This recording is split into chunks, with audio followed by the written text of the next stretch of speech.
আবাস যোজনা প্রকল্পে 23শে ডিসেম্বর থেকে বাড়ি বানানোর টাকা দেওয়ার ঘোষণা দিয়েছে রাজ্যের সরকার।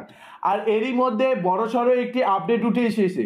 কেন্দ্রের সরকারের তরফে অবশেষে সদুত্তর দেওয়া হয়েছে। এবারে রাজ্যে আবারও নতুন করে কেন্দ্রের সরকারের তরফে সার্ভে করা হবে, নতুন করে তালিকা তৈরি করা হবে, নতুন করে বাড়ি দেওয়া হবে। যারা বাড়ির জন্য অপেক্ষা করছেন তাদের জন্য দারুণ সুখবর। এবার আপনারা মোবাইল থেকেও আবাস যোজনা প্রকল্পে আবেদন করতে পারবেন। 2029-30 আর্থিক বছর পর্যন্ত যে তালিকা তা কিন্তু এবার কেন্দ্রের সরকারের তরফে তৈরির কিন্তু সদুত্তর বা ইঙ্গিত দেওয়া হয়েছে। এই মুহূর্তে রাজ্যের কিন্তু আধিকারিকদের সঙ্গে কেন্দ্রের আধিকারিকেরা ভিডিও কনফারেন্সের মাধ্যমে কিন্তু কথোপকথন বা মিটিং করেছে। এরপর কিন্তু খবর উঠে এসেছে বন্ধুরা। কি খবর উঠে এসেছে? আবাসের নয়া তালিকা হবে ইঙ্গিত কেন্দ্রের। দীর্ঘদিন ধরে কেন্দ্র সরকারের তরফে টাকা আটকে রাখার পর টাকা হয়তো আগামী বছর অর্থাৎ নতুন বছর থেকে নতুন করে তালিকা তৈরি করে টাকা দেওয়া হবে বাড়ি বানানোর, এমনই কিন্তু ইঙ্গিত পাওয়া যাচ্ছে। বন্ধুরা, কি ইঙ্গিত পাওয়া যাচ্ছে? এবারে যাদের যাদের সার্ভে করা হচ্ছে তাদেরকে কি কেন্দ্র সরকার টাকা দেবে, সমস্ত কিছু কিন্তু আজকে এই ভিডিওর মাধ্যমে জানতে পারবো। আজকে যেন ইউটিউব চ্যানেলের সর্বপ্রথম সবার আগে সঠিক খবর পাওয়া যায় এই সমস্ত আপডেটগুলি, কাজেই চ্যানেলটিকে সাবস্ক্রাইব করে রাখবেন। তহবিল থেকে প্রায় 11 লক্ষ উপভোক্তাকে পাকা বাড়ি দিতে সমীক্ষা করছে রাজ্যের সরকার। আর তারই মধ্যে রাজ্যের আধিকারিকদের সঙ্গে ভিডিও কনফারেন্সে গৃহহীন বাসিন্দা ও মাটির বাড়ি খুঁজতে ফের সমীক্ষার ইঙ্গিত দিল কেন্দ্রের কর্তারা।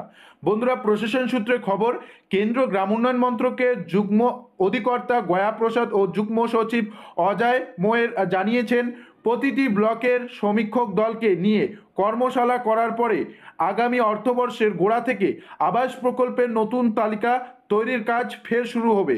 বন্ধুরা, এখানে আরও বলা রয়েছে, এবার উপভোক্তাদের বাড়ির 100টি মডেল দেওয়া হবে।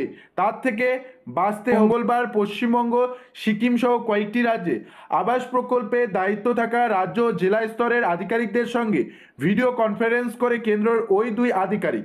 সূত্রের দাবি, সেখানে তারা জানান 2018 সালে তৈরি তালিকার মেয়াদ ফুরিয়েছে। বিভিন্ন রাজ্য নতুন তালিকা তৈরির জন্য চিঠি দিয়েছে, তাই সমীক্ষা করে নতুন তালিকা তৈরির সিদ্ধান্ত নেওয়া হয়েছে। এই তালিকা ধরে 2029-30 পর্যন্ত অনুমোদন পাবেন উপভোক্তারা। বন্ধুরা, প্রশাসন সূত্রে খবর, দুটি পর্যায়ে সমীক্ষা হবে।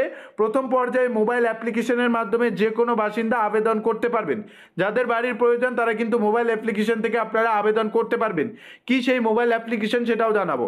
বন্ধুরা, পরিষ্কার আপডেটে লেখা রয়েছে, দ্বিতীয় পর্যায়ে সমীক্ষক দল তথ্য সংগ্রহ করবে, তার ভিত্তিতে তালিকা তৈরি হবে। প্রশাসনের এক কর্তার দাবি, আবাস যোজনার অনুমোদনের জন্য রাজ্য যেসব মানদণ্ড নির্ধারণ করেছে, নতুন তালিকা তৈরির ক্ষেত্রে কেন্দ্র তাতে মান্যতা দিতে চাইছে।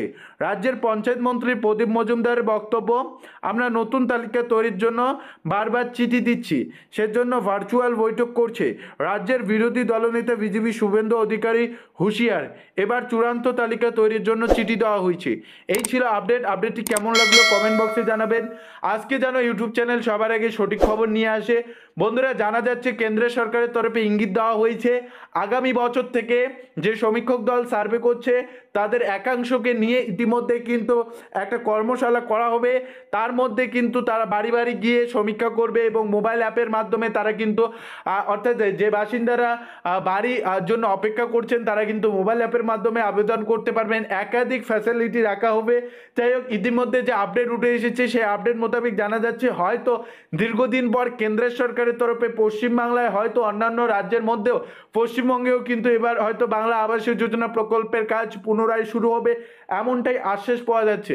তবে এরপরে যে আপডেট আসবে সেটা আপনাদের অবশ্যই জানাবো, সে কারণে অবশ্যই আপনাকে চ্যানেলটিকে সাবস্ক্রাইব করে রাখতে লাগবে। দেখা হচ্ছে খুব শীঘ্রই আরও একটি নতুন ভিডিও।